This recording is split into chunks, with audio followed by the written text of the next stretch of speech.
በእጆቻችን አፋችንን የጫንባቸው ያስደነቁን ያስገረሙን የዚህ ዓለም ጉዳዮች አንድ ቀን ያከትማሉ።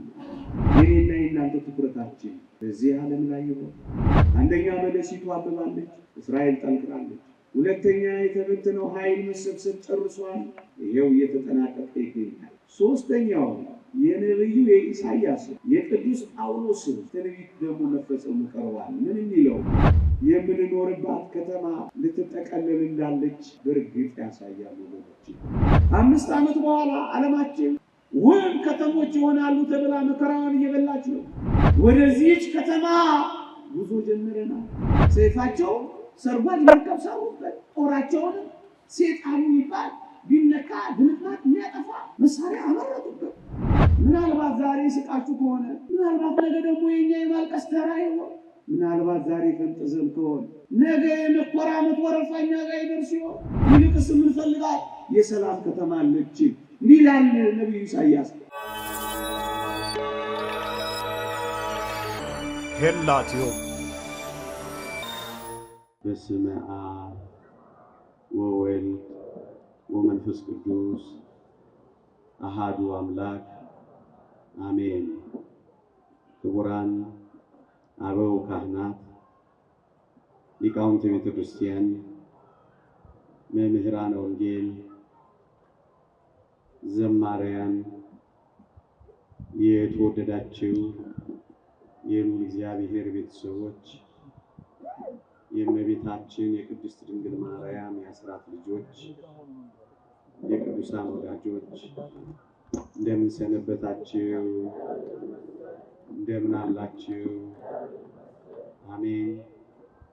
በቸርነቱ የጠበቀን በአጸደ መቅደሱ የሰበሰበን ስሙን እንድንጠራ ቃሉንም እንድንሰማ ይረዳን የአባቶቻችን አምላክ የእኛም አምላክ ልዑል እግዚአብሔር ዘላለማዊ ስሙ የተመሰገነ ይሁን።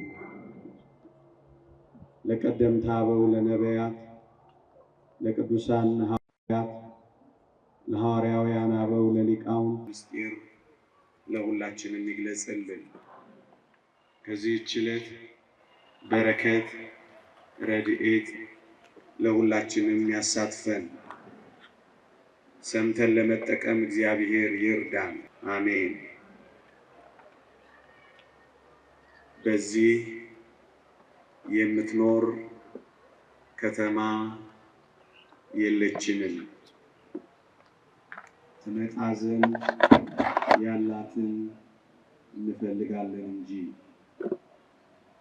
የሐዋርያው የቅዱስ ጳውሎስ መልእክት ወደ ዕብራውያን ሰዎች ምዕራፍ 13 ቁጥር 14 በዚህ የምትኖር ከተማ የለችንም።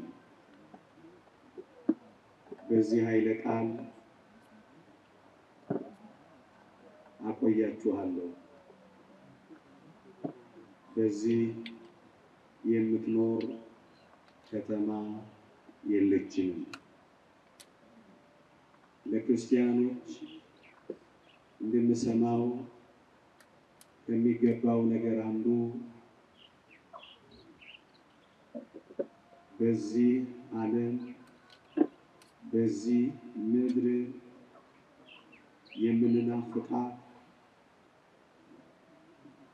ሌላ ከተማ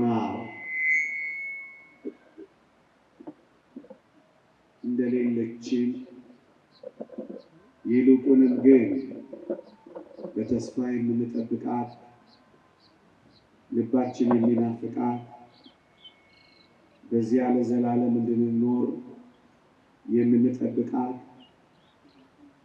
ሌላ የተስፋ ሀገር፣ ሌላ የተስፋ ከተማ፣ ሌላ የተስፋ ሕይወት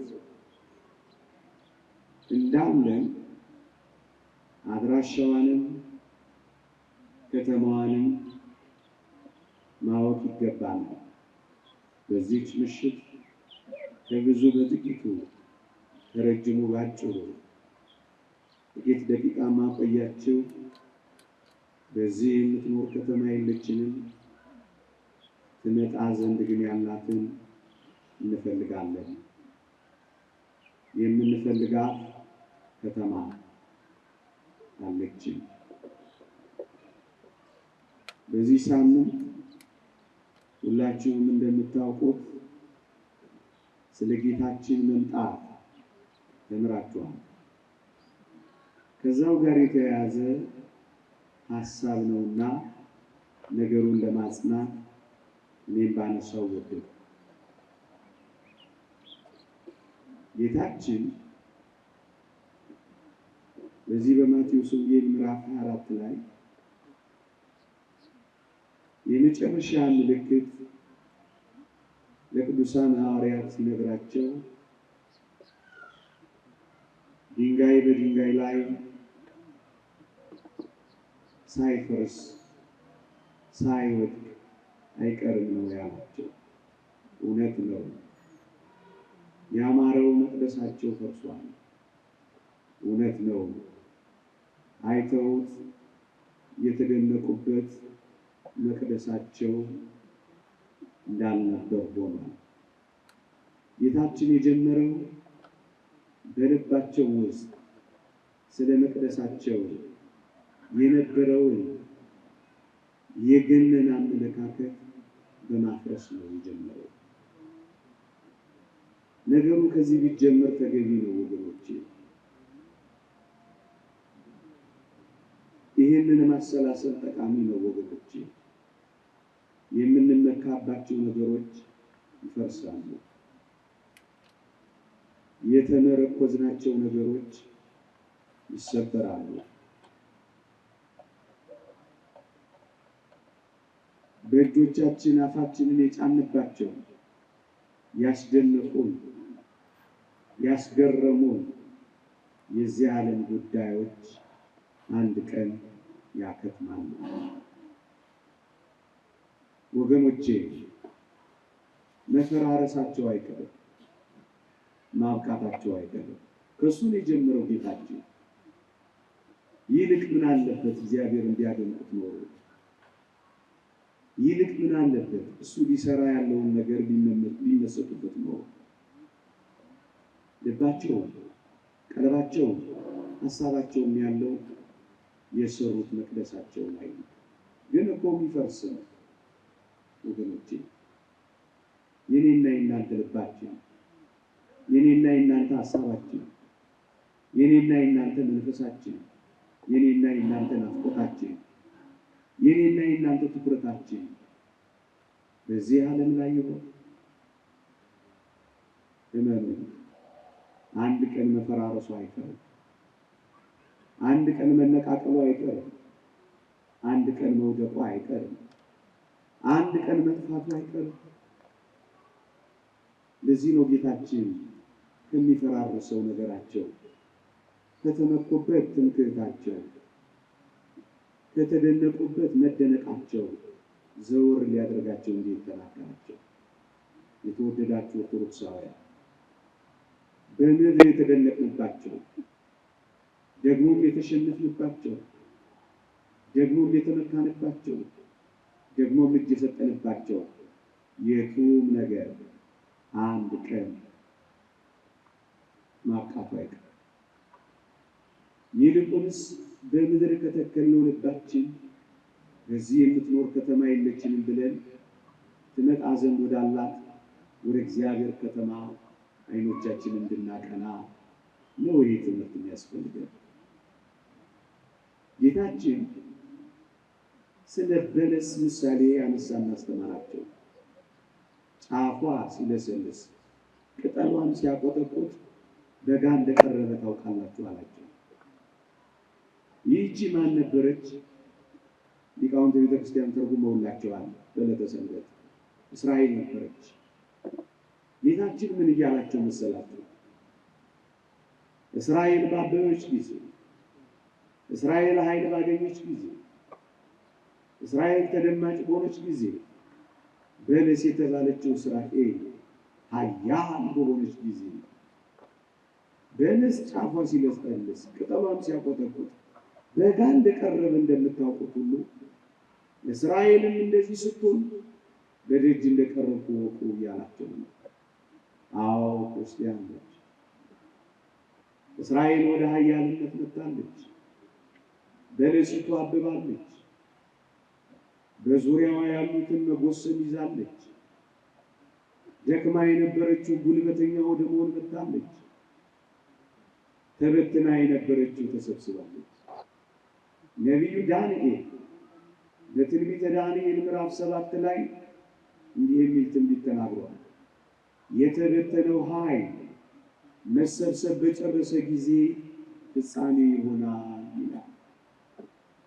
የተበተነው ኃይል እስራኤል መሰብሰብ እየጨረሰ ነው። ተበትኖ ነበር። በ1948 ተሰበሰበና መንግስት መሰረተ።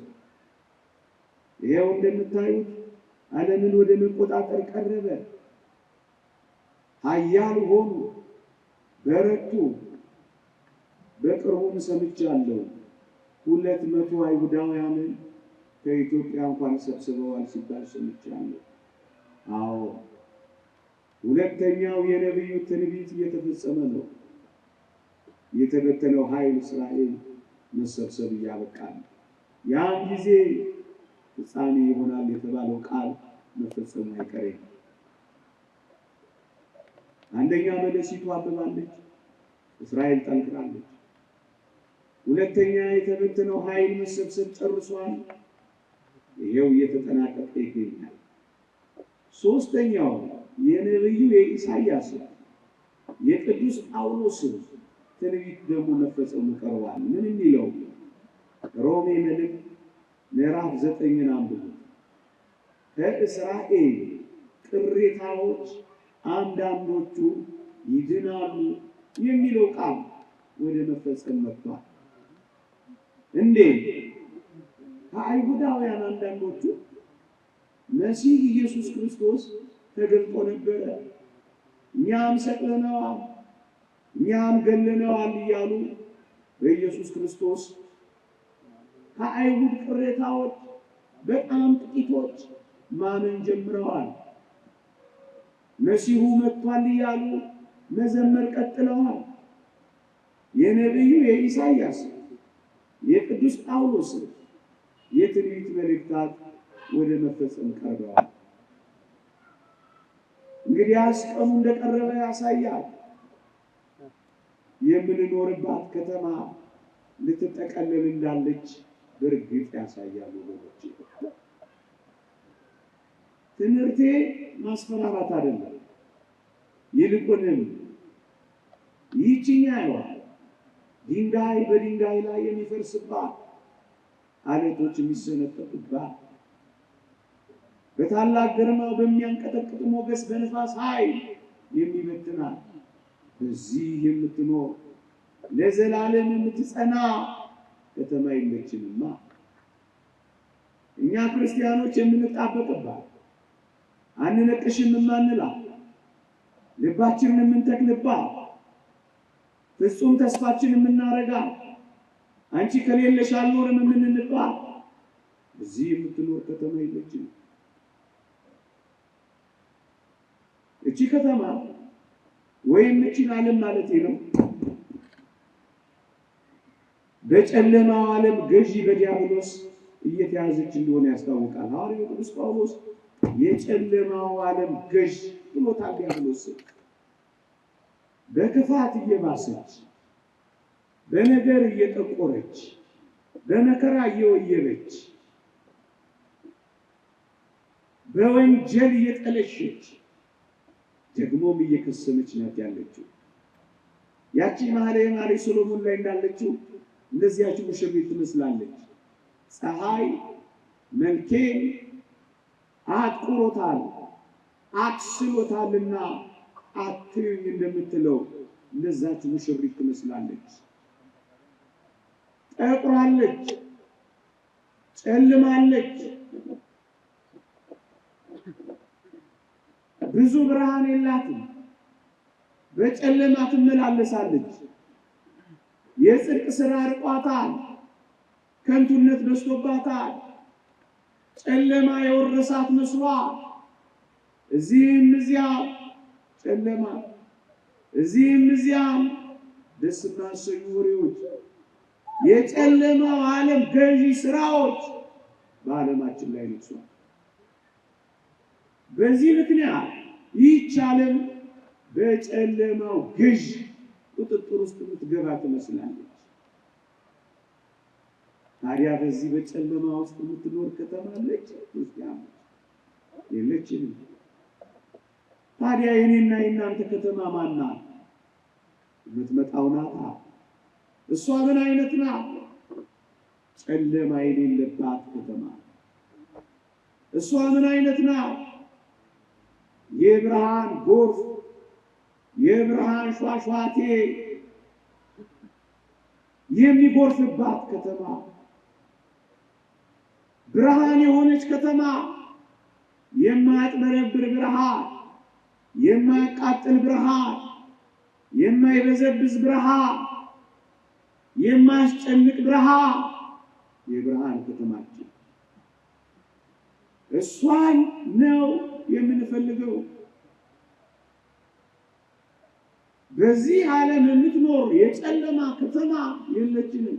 እናስ የብርሃኗን ከተማ እንፈልጋለን። እሷ ማን ናት? የምትመጣው ሰማያዊት ኢየሩሳሌም ናት። ብርሃኗ ማን ነው?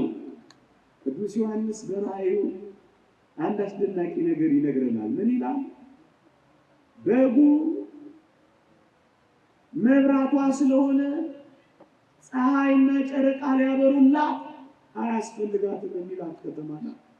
ነቢዩ ኢሳይያስን ተናግሮላታል። ፀሐይ በቀን አበራላት፣ ጨረቃም በሌሊት አያስፈልጋትም፣ ከዋክብትም በሰሌዳዋ ላይ አይነጠፉላትም። በጉ ኢየሱስ ክርስቶስ መብራቷ የሆነላት ከተማ እሷን እንፈልጋታለን ይላል። ወጥቶ የማይጠልቅ ብርሃን ኢየሱስ ክርስቶስ፣ አብርቶ የማይጨልም ብርሃን ኢየሱስ ክርስቶስ፣ ነግቶ የማይጠልቅ ብርሃን ኢየሱስ ክርስቶስ፣ ወጥቶ የማይበዘብዝ የማያጥበረብር ብርሃን ኢየሱስ ክርስቶስ መብራቷ የሆነላትን ከተማ ትናፍቃት። ምን አይነት ትሆነች ከተማ? አምላኳ መብራቷ የሆነላትን ከተማ ማየት አትፈልጉ? ብዙ የብርሃን ከተሞች የሚባሉ የዓለማችን ከተሞች አሉ። 5 ዓመት በኋላ ዓለማችን ውብ ከተሞች ይሆናሉ ተብላ መከራዋን እየበላች ነው። ታላላቅ ስማርት ሲቲዎች ዓለም እየገነባች ነው።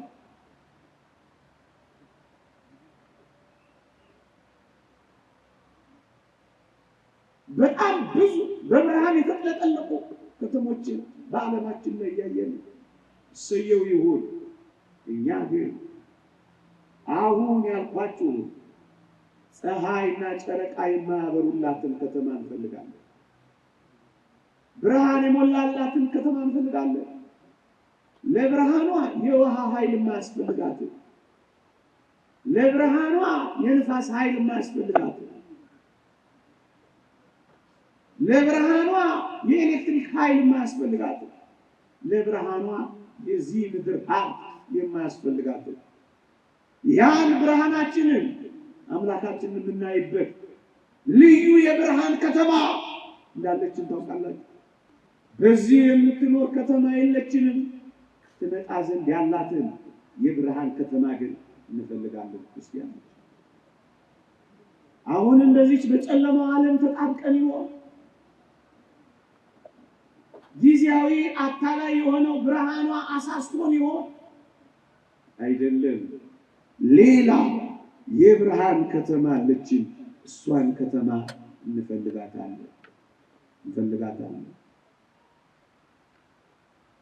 መጨለምና መንጋት የሌለባት ከተማ ምን አይነት ከተማ ብትሆን ነው ወገኖች? እቺ ከተማ ክርስቲያኖች አገራችን፣ አድራሻችን፣ ቦታችን ይቺ ከተማ ናት ወገኖቼ። ከሰማችኋቸው፣ በመጽሔት ካያችኋቸው፣ በፊልም ከተረዳችኋቸው ከአስደናቂ የዓለማችን ከተሞች ጋር ዓይን አይቷል፣ ጆሮ ሰምቷል፣ ቅኔ ተቀኝቷል፣ ብዕር ቃኝቷል፣ ልብ አስቧል የማያውቅ ልዩ ከተማ ለእኔና ለእናንተ ተዘጋጅታለች። እኔ ልገልጻት አልችልም፣ መጽሐፍም ያቅተዋል። ግን ቃል ገብቶልናል። የብርሃን ከተማ አለች። እሷን ከተማ ትፈልጋላችሁ? ወደዚህች ከተማ ጉዞ ጀምረናል። ይህቺን ከተማ መናፈቅ ይዘናል። የጨለማው ከተማ ሳይሆን የብርሃን ከተማ ለብርሃን ልጆች ለክርስቲያኖች ያስፈልጋሉ። የብርሃን ልጆች የሚገቡባት የብርሃን ከተማ ይህቺ ናት ከተማችን። ክርስቲያኖች ጨለማ ከተማ የለችም። በክፉ የተያዘች ከተማ ትኖርና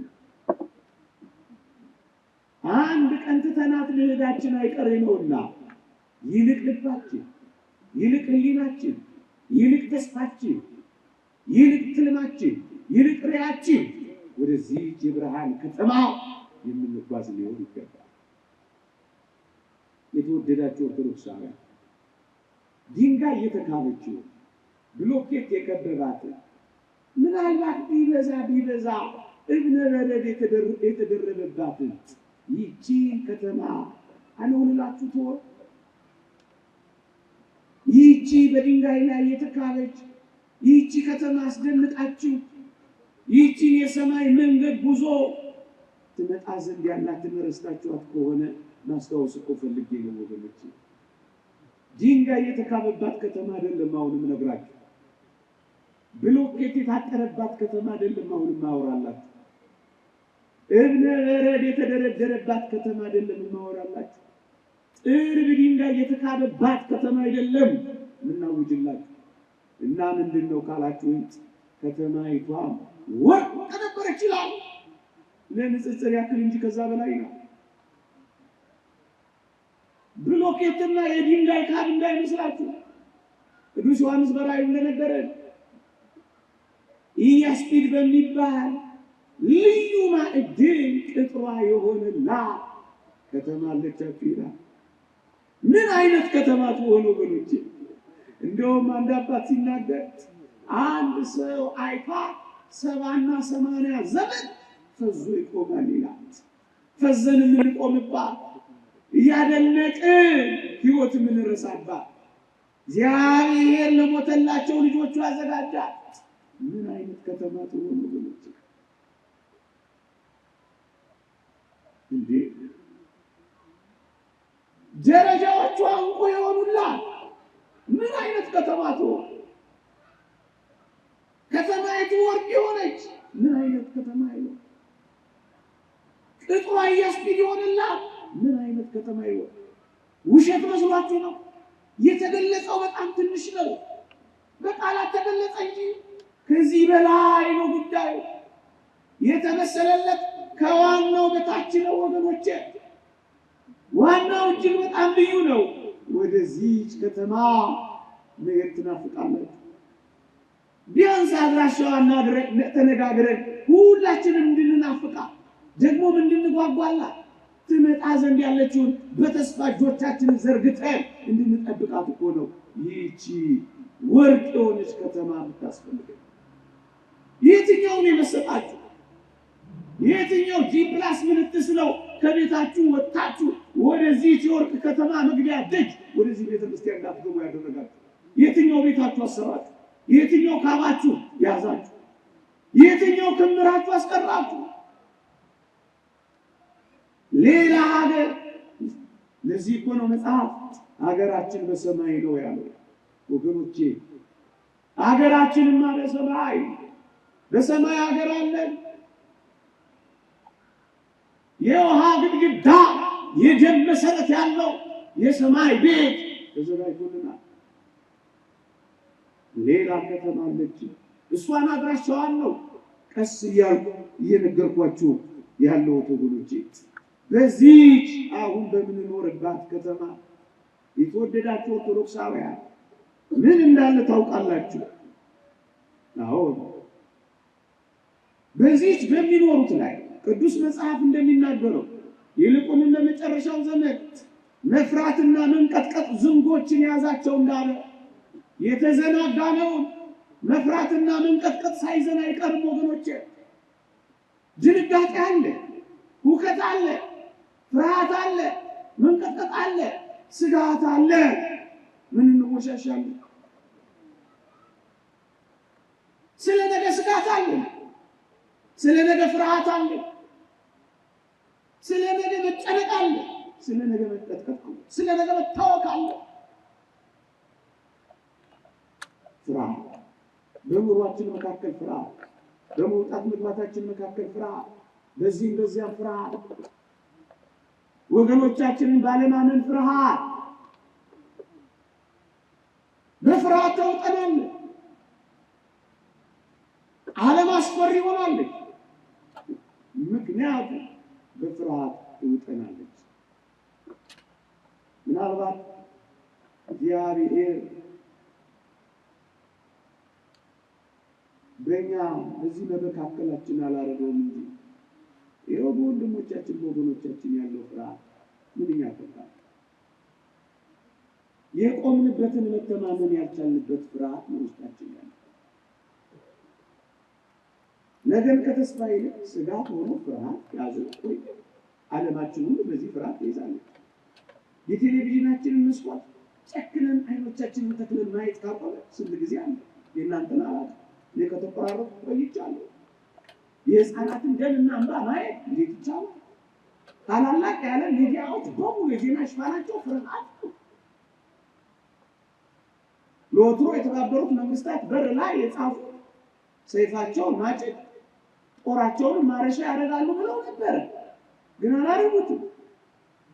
ሰይፋቸውን ሰርጓጅ መርከብ ሰሩበት፣ ጦራቸውን ሴጣን የሚባል ቢነካ ድምጥማጥ የሚያጠፋ መሳሪያ አመረቱበት። በጦር መሳሪያ ትልልቅ ፍርሃት ታዲያ የምንኖርባት ዓለም የፍርሃት ዓለም አይደለች። የሚያስፈራ ያለባት ሰው ያስፈራ፣ አውሬ ያስፈራው ሰው ያስፈራው የተገላበጠባት አለ።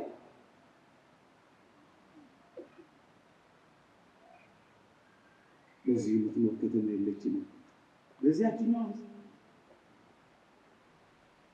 ተስፋ በምናደርገው ክርስቲያኖች በምንጠብቀው በዚያች በምትመጣው በምንፈልጋት ከተማችን እስካላችሁ ወይ ነብዩ እንዲህ ብሎ ይናገራል፣ በዚያ የሚያስፈራው የለም ይላል። ይህ ምንኛ ደስ ያሰኛል። በፍርሃት የማንኖርባትን ከተማ እንናፍቃለን። የእናንተን አላውቅም፣ ስጋት የሌለባትን ዓለም እናፍቃለን።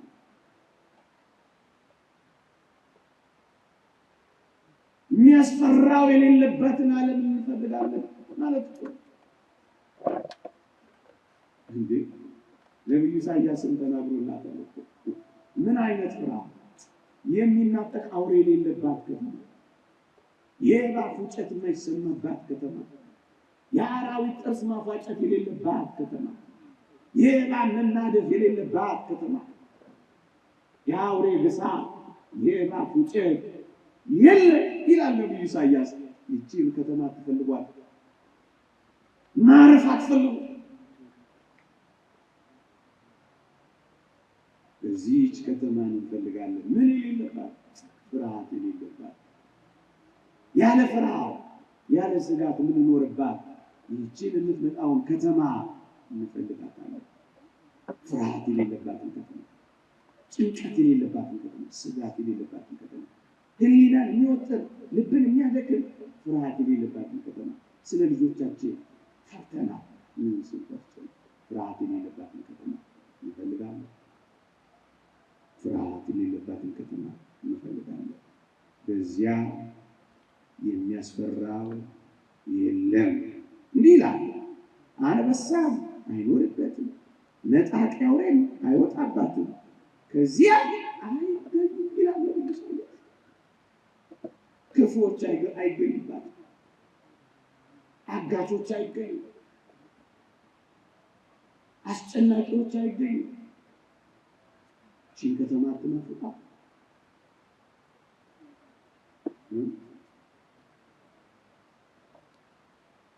ምናልባት በዓለማችን ላይ ያሉ የሚጠሩ በአፍሪካም ያሉ አሸባሪዎች የማይገቡባት ከተማ አትናፍቃቸው። የመሳሪያ ድምፅ የማትሰሙባት፣ ኒኩለር ማብላያ የሌለባት ምን አይነት ከተማ ነው?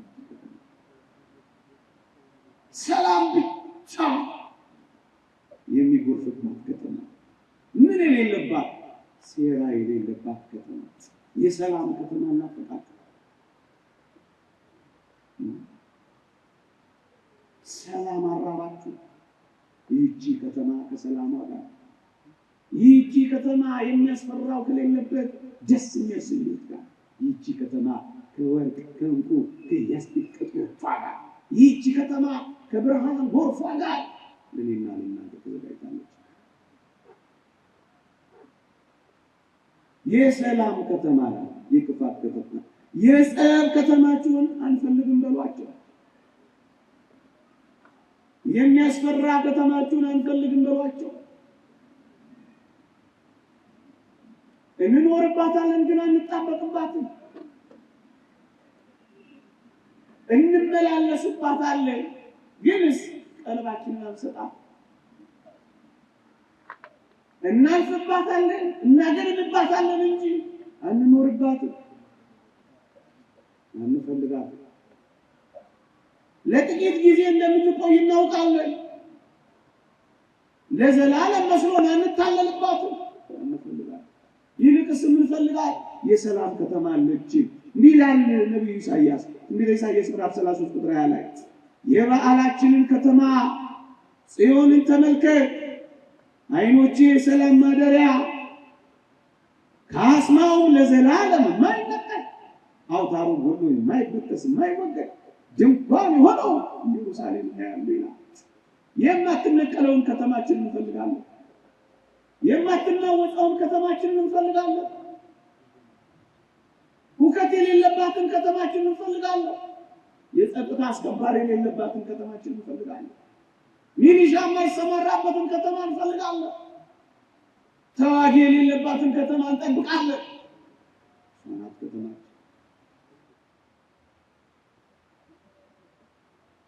ቺን ድንኳን ቺን የሰላም ከተማ እንጠብቃለን። ወገኖች ይቺ የምንኖርባት ከተማችን ዓለማችን ማለት ነው። በነገራችን ሁላችሁም ታውቃላችሁ፣ በሽታዎች የሚፈበረኩባት፣ በዚህ ምክንያት መድኃኒቶች እና ክትባቶች የሚቸበቸቡባት፣ በዚህ ምክንያት የእግዚአብሔር ፍጥረታትና የእግዚአብሔር ልጆቹ በማይታወቅ ረቂቅ ጥበብ ቁጥራቸው የሚቀንስባት፣ ሆን ተብሎ በሚፈበረኩ የላብራቶሪ ውጤቶች ሰው የሚጨነቅባት ይቺ ከተማ የበሽታዎች መራቢያ ናት። ህመም ያለባት፣ ስቃይ ያለባት፣ ማቃሰት ያለባት፣ መገላበጥ ያለባት፣ ቅዝቃዜ ያለባት፣ ይህን ነገር የማይችል ቁስል ያለባት፣ እንኳን ለማየት ለማሰብ የሚያቀት ህመምና ደዌ የበዛባት ከተማ ናት። ይቺን ከተማ አይደለችም ምናስብ። ትመጣ ዘንድ ያለችውን ከተማ እንናፍቃለን። ትመጣ ዘንድ ያለችውን ከተማ እንጠብቃለን። እሷስ ምንድን ናት ካላችሁ ነብዩ የተናገረላት ነው። ምን ብሎ? በዚያ የሚኖር ታምም ያለው ኃይል የሚኖር በሽታ የሌለባት ከተማ፣ ያቃሰቱ ዳግመኛ የማያቃስቱበት የካንሰር ሴሎች የሌሉበት ከተማ፣ የክፋት በሽታዎች የማይገቡባት ከተማ፣ ማነስ መብዛት የማይታይባት ከተማ፣ ህመም ከቶ የማይታሰብባት ከተማ፣ ዶክተሮች የሌሉባት ከተማ፣ ፋርማሲዎች የሌሉባት ከተማ፣ ሲቲ ስካንና ኤምአርአይ የማይታይባት ከተማ፣ ማቃሰት የሌለባት፣ ማገላበጥ የሌለባት፣ ሆስፒታል ሰልፍ የሌለባት። ምክንያቱም በዚያ የሚኖር ታምም ያለው ኃይል ተመተስቶ ምን አይነት ከተማ ናት? እቺን ከተማ ናት። የታመሙ እንደዚሁ ይቀጥሉ፣ እየታመሙ እንደዚሁ ይቀጥሉ። የሆነ በሽታ እየተመረቁ ያመጡ እንዲሁ እየገደሉ ይቀጥሉ። እቺን ከተማ ነው የምትፈልጉ? ከበሽታ ጋር ተጣብቆ መኖር ነው የምትፈልጉ? አልዓዛርን ብትጠይቁት ምን ይላችሁ ይመስላችኋል? ምድር ላይ ብትኖር ይሻልሃል ከደዌ ጋር ወይስ በሰማይ በጣም ምርጥና ተፈላጊ የሆነ በአብርሃም እቅፍ መኖር ትመርጣለህ ብትሉት አልወርድም ብቻ ነው የሚላችሁ ወገኖች። ምን ነው እኛ ታመምን እንደሆነ ሌሎች ታመው ያቃሰቷል። እኛ አልወደቅም ከሆነ ሌሎች ወድቀው ይሆን? ናራን ያዞር ህመም ያዛቸው በሰው እጅ የተጎዱ ስንት ናቸው? ህመምና ቅዝቃዜ ያለባትን እቺን ከተማ ይልቅስ መታመም የሌለበት እንደውም ነብዩ ኢሳይያስ እንዴት ብሎ እንደሚገልጻት ላንብብላችሁ። ምን ይላል? እውሮች የሚያዩባት ያላት፣ የእውሮች አይን የሚያይባት፣ የደንቆሮ ጆሮ የሚሰማባት፣ ድዳ መላስ የሚዘምርባት፣ አንካሳ እንደንዳቋ የሚዘልባት ምን አይነት ከተማ ናት? ጉድለት የሌለባት በሙላት ብቻ የተሞላች ይህቺን ከተማ ትናፍቃል። ይህቺን ከተማ መኖር አትፈልጉም?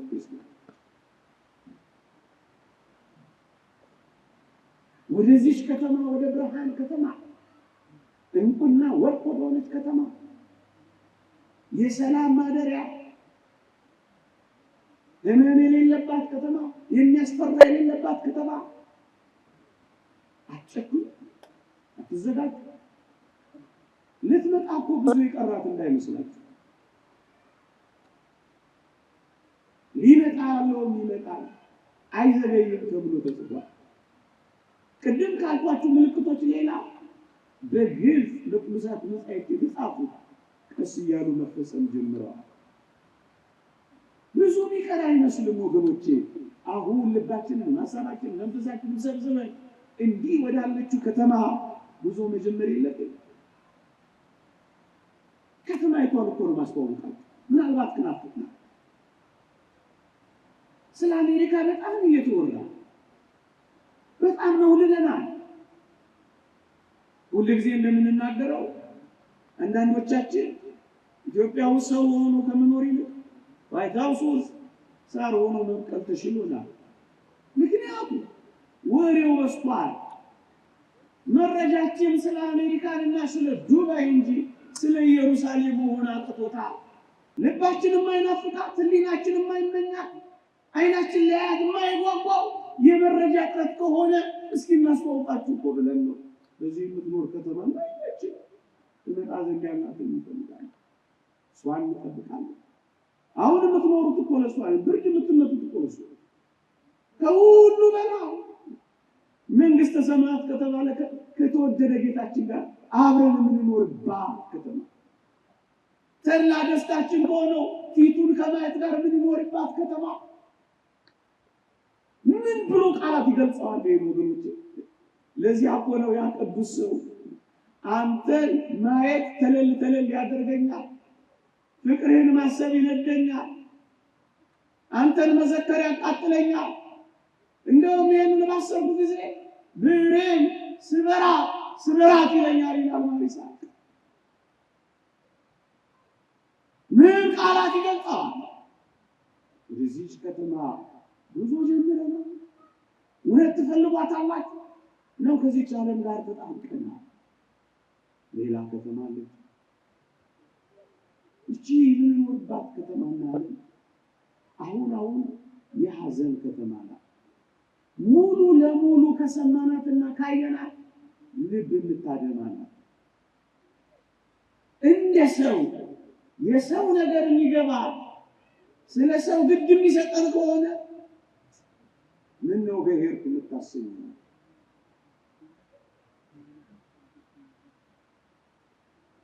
ሐዘን የበዛባት፣ ዋይታ የበዛባት፣ ለቅሶ የበዛባት፣ ግፍ የበዛባት፣ ጭካኔ የበዛባት። ታዲያ እንዲህ ባለው ሐዘን ውስጥ ለዘላለም ተጥላችሁ መኖር ትወዳላችሁ? ምናልባት ዛሬ ስቃችሁ ከሆነ ምናልባት ነገ ደግሞ የኛ የማልቀስ ተራ ይሆን።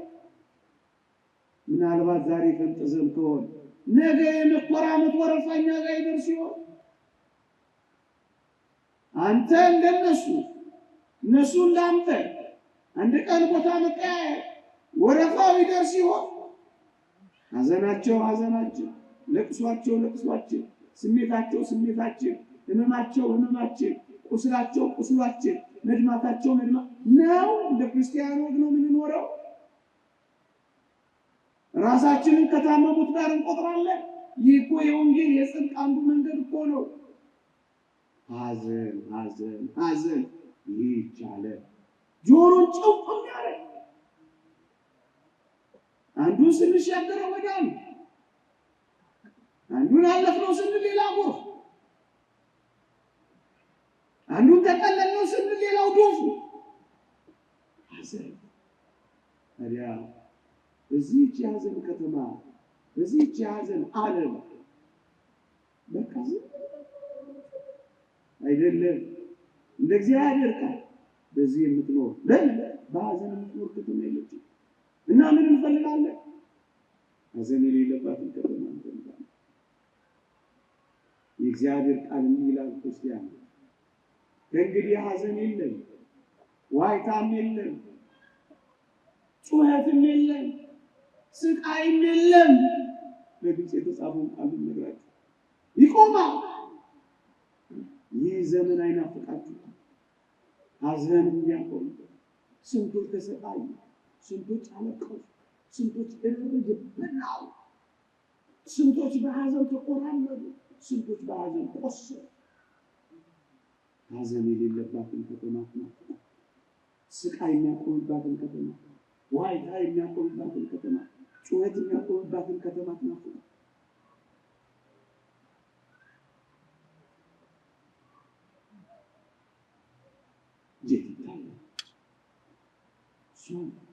እንዲህ ይላል እግዚአብሔር ቃል፣ እንባዎችንም ሁሉ ከዓይኖቻቸው ያብሳል፣ ሞትም ከእንግዲህ ወዲህ አይሆንም፣ ሐዘንም ቢሆን ወይም ጩኸት ወይም ስቃይ ከእንግዲህ ወዲህ አይሆንም። ይህችን ከተማ ትናፍቁ፣ ይህችን ከተማ ትናፍቁ፣ ይህችን ከተማ ትናፍቁ።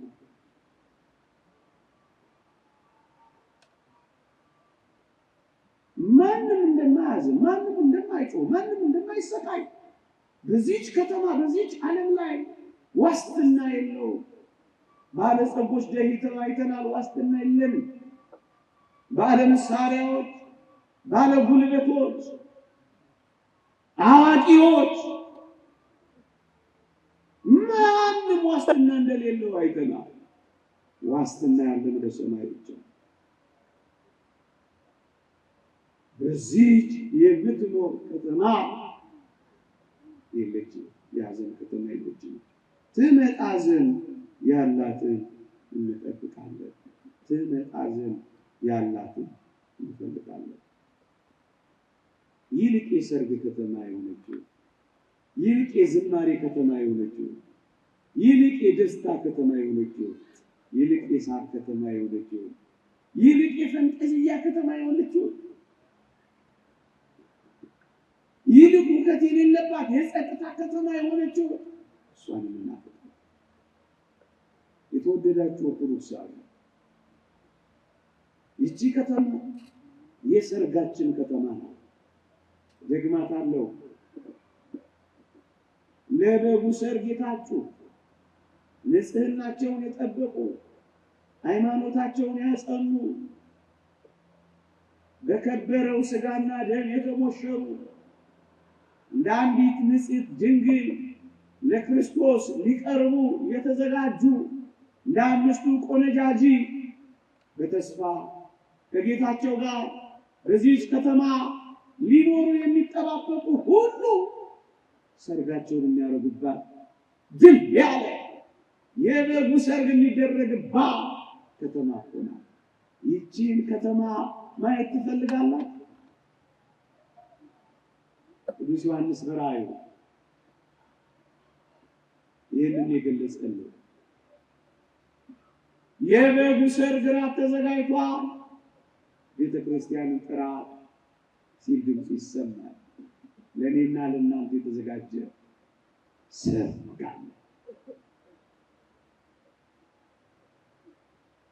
የዚህ ዓለም ሰርግ ምንኛ ያስደስት! ከዚህ ዓለም ሰርግ በላይ ላይኛው የሚመጣው ሰርግ ደግሞ ምንኛ ቃላት ያሳጣ ይሆን። አባፋ የሚባል አባት ልክ ሊሞት ሲል ስሙን ይማሩ ነበር። ልክ ሊሞት ሲል ሰማዕትነት ሊቀበል ሲል ነጭ ልብስ ለብሶ ወደ ሰማዕትነቱ መድረክ ወጣ። ወደዛ በደስታ ሲጓዝ ወንድሞቹ ከኋላ ሆነው አባታችን አባፋ ዛሬ ምን ነው ያለ ወትሮ እንዲህ አይነት የሰርግ ልብስ ነጭ ልብስ ለበስክ አሉት። ምን ብሎ መለሰላቸው ይባላል? ዛሬ የሰርግ ቀን ነው አላቸው ይባላል። ምዕመናን የሰርጋችን ቀን የሚደርስበት ቀን እንደሆነ ታስባላችሁ? ዕለተ ምጽአት የክርስቶስ ወደኛ መምጣት ብቻ አይደለም፣ እኛም ወደ ክርስቶስ የምንሄድበት የሞታችን መንገድ ለዘንስታታችን ይሆናል። የሰርጋችን ቀን ማለት እሱ ነው። እዚህ ሰርግ ላይ አለመገኘት አያሳዝንም ወገኖች? እንዲህ ተሰብስበን ከዚህ ሰርግ ብንርቅ አያሳዝንም? እንደዚህ ነጭ ለብሰን አንወብን እዚህ ያለውን ነጭ ልብስ ሳንለብስ ብንቀር አያሳዝንም?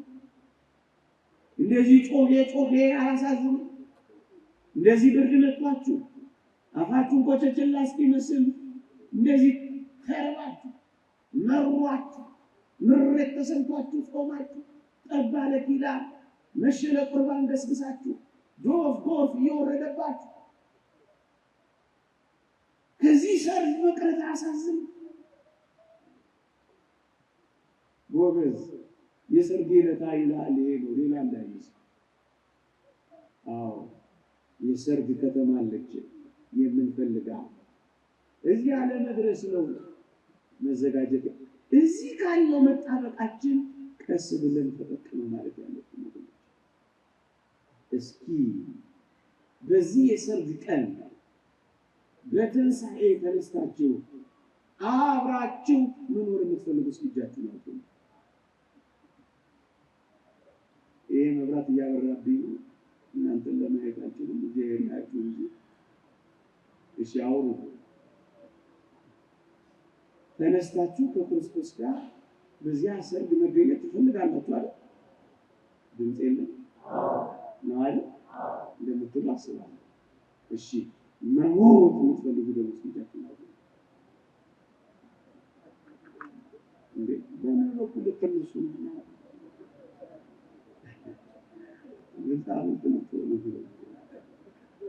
የሰርጋችን ቀን የሚሆነው በዚህ በኩል እኮ ነው። እውነት አስቡ እስኪ ጠይቃለሁ። ድምፅ ይሰማችኋል? ግን መጨረሻ እስኪ ጠይቃለሁ። በዚህች አሁን ባልኳችሁና በገለጽኩላችሁ ከተሞች እና እኔ መግለጽ ምንም አልችልም እና እኔ ባልደረስኩበት ይሆን ያሉ ደጋግ ቅዱሳን፣ ደጋግ ንጹሐን፣ ደጋግ ጻድቃን፣ ደጋግ መስተጋድላን፣ ደጋግ ሰማዕታት ኑ ወደዚች ምድርና ከተማ ብትሏቸው ይመጣሉ አይመጡም? ምን አላችሁ? ለምን ይመጣሉ? አንተ የድምፅ ለምን ይመጣሉ? እውነት አስብ። በእውነት እንደማይመጡ እርግጠኛ ነን አይደለም? አሁን ከሲኦል አንድ ሰው ጋብዤ እንደው እዚህ አንድ መልእክት አስተላልፍ ብለው ምን የሚናገር ይመስላችኋል? ምን ይመስላል? እኔም እንደናንተ ነበር ይላል አይደል? ቁጭ ብዬማ ነበር ይላል አይደል? ግን አደራችሁ ወደ እኔ እንዳትመጡ ይላል አይደል? አይደል? ሲኦል እንዳትመጡ ይላል አይደል? እነዚህ መኖር ነው የምትፈልጉ? እዚህ መረሳት ነው የምትፈልጉ? ወደዳት ተርሳለ በዚያች በሰማይ ከተማ ነች። ወደዚያች ከተማ ከስንት ጀምሮ ህሊናችን እያሰባል ልባችን እያመላለሳ ጭክክ ብለን እችን የምንኖርባትን ዓለም እንጣረቅ። እስኪ ምሳሌ ለምሳሌና ነገር ይናገር። አንድ ሰው በሚያልፍባት ግን በማይኖርባት ከተማ ለጥሩ በሚያልፍባት ግን በማይኖርባት ከተማ እንኳን በማይኖርባት በማያድርባት ከተማ ቤት ቢሰራ ካርታ ቢመራ ህንፃ ቢገነባ ይህ ሰውዬ አትራፊ ነው አክሳሪ ነው? አይደለም። በማይኖርባት ግን ኃላፊና አግዳሚ በሆነባት በዚህ ይቻላል። ዋናው ህይወታችን ቅድስናችን፣ ዋናው ህይወታችን ንጽህናችን፣ ዋናው ህይወታችን እግዚአብሔርን መፍራታችን አንጠፍጥፈን ለዚህ ይቻላል። ተሸጥንና አባካኞች ነው ምን ሆነ መንገድ ኃላፊዎች ብቻ ነን። ምንድነው ኃላፊዎች ብቻ ልጣረቅ የምር ልባችንን ማሰባችንን አንይታ እንደ መንገደኛ እንደ አላፊ ደግሞ እንደ ስደተኛ ራሳችንን አለማንደል እንታ አታማችሁ። እንደዛ ካሰባችሁ የምታውቁት ነገር ካለ አማችሁ ስለ ገንዘብ በዚህ ዓለም ስላለው ዝናና ውዳሴ ስለ ስልጣን ወይም ስለ ማግኘት በጣም በትኩረት የምትጨነቁ ከሆነ ትታመማላችሁ። ኃላፊና አግዳሚ ብቻ እንደሆናችሁ ካሰባችሁ ግን አትታመሙ። ምክንያቱም የተስፋ ከተማ እንዳላችሁ ታስባላችሁ። እንደውም በዚህ ዓለም መነኮሳት ታሪክ እንደተነገረ አንድ ቱሪስት ነው አሉ አንድ ገዳም ሊጎበኝ ይሄዳል አሉ።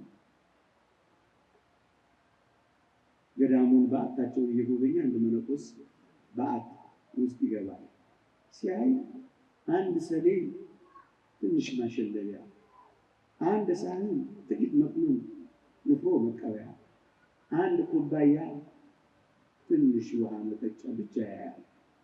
እና ቱሪስቱ ግራ ይገባውና ንብረት የት አለ ሀብት የት አለ ብሎ ይጠይቀዋል አለ። ያ መነኮስ አየት ካደረገውና ቱሪስቱ ጌታው አቤት የእርሶ ሀብት የእርሶ ንብረት የት አለ ብሎ ይጠይቃል። ቱሪስቱ እኔ እኮ እዚህ እናንተ ገዳም ቱሪስት ብቻ ነኝ ይላቸዋል። እሳቸው ምን አሉ? ልጄ ሆይ ልክ እንዳንተ እኔም እዚህ ዓለም ላይ እኮ ምንድን ነው ቱሪስት ብቻ ነኝ። ስለዚህ ብዙ መሰብሰብ አይገባኝም። ቱሪስት ብቻ ነኝ እና እንዲህ ብንለው ይሻላል። በተለይ እኔ ቢጨንቀኝ ጌታ ሆይ ሃይማኖት የሚያስገኝ መከራ ሳይመጣብን ጌታ ሆይ ቶሎ ወደዚህ ከተማ ውሰደን ብንለው ይሻላል አይሻልም? አዎ የሚያስጨንቅ መከራ መጥቶ አንተን ሳንክድ ጌታ ሆይ ናና ውሰደን ብንለው አይሻልም? እንዳመን እንዳስቀደስ እንደቆረብ ቤተ መቅደስን በተመላለስ የዚህ ዓለም ሐሳብ ሳያታልለን የዓለም ምኞት ሳይማርከን የዓይን አምሮት ሳያስቀረን አንተን ብቻ እያየን ጌታ ሆይ እባክህ ናና ውሰደን ብንለው አይሻልም? ሳንጠራጠር ሳንክድ በመከራዎች ብዛት የሚመጣውን ዓለም ትተን ለዚህ ዓለም ሳንገዛ እባክህ ጌታ ሆይ አሁን ናና ውሰደን ብንለው አይሻልም? እንዳምን ነው ብንሞት ንጹህ እንደሆንን ብንሞት እንዳገለገልነው ብንሞት እንደተገዛንለት ብንሞት እንደፈራነው ብንሞት ናና ውሰደን ጌታ ሆይ ቶሎናማ በዚህም አንጻር ብንለው አንተን ከምናጣ ይህን ከተማተን አንተን እንድናገኝ ይህ ዓለም ከሚማለድ ማርኮን ከሚያስቀር ከዚህ ሁሉ ከተማ በአፋ ሆነን ከምንጣው ጌታ ሆይ ፈጥነን ናና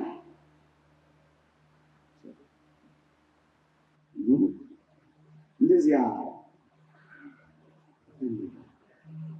ነው ወይስ እዚህ ከተማ መጥፋት ነው? እንጃ። ሴትዮዋ መድኃኒዓለምን አገኙታል መንገድ ላይ እውነት አሉ ሲያዩ ምናላቸው እድሜ ስጠኛ ነበር። እድሜያቸው 60 ነበር አሉ። ያለ ስንት ልስጦች 20 ወዲያው ሰጣቸው። በጣም ደስ አላቸው። ስንቱን አሁንም ደግሞ ፍልቅ መቼም የልባው ቃል መድኃኒዓለም ምነው ጌታ ሆይ በነካጅ ምን አለ ብትደግመኝ ስንት 20 ናቸውም ያለ 20 ቁምስል ጌታችን ጨመረላቸው። ስንት 100 አሁን እኔ ደግሞ ቁጥር ለተስፋዬ ካሳነው አሁን ሲጨመርላቸው ምነው አላቸው መድኃኒዓለም ጌታው አቤት እንደው ይሰጠኛል። አሁን ምን አለኝ እኔን ግን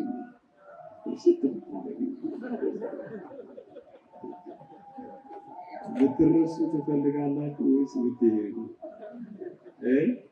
አንወስዳችሁ ማይዟችሁ። በዚህ የምትኖር ከተማ የለችም ትመጣ ዘንድ ያላት በሉ አትፈልጓት በልቦናችን ሳለት